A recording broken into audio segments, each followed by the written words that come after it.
Սիրելի հայրենակիցներ, սիրելի երկրպագուներ, մի տարի 3 ամիս առաջ ես իմ տեխնացուի դրել ֆուտբոլի ֆեդերացիայի նախագահի ընտրություններում, իմանալով, որ 1% շանս չունեմ։ Այսքան ժամանակ լրել եմ, բայց էլ չեմ լրելու, որովհետև դուք մեր ֆուտբոլը քանդում եք։ Այդ վաղտ ինձ ասել են, Օզբիլիզը չունի մենեջերի փորձ, բայց հենց այդ հատվածում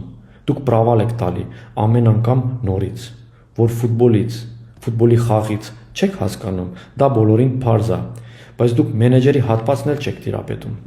Դուք ծախողել եք կառավարման, կազմակերպչական, իրավաբանական, ֆինանսական և լրատվական մասերով։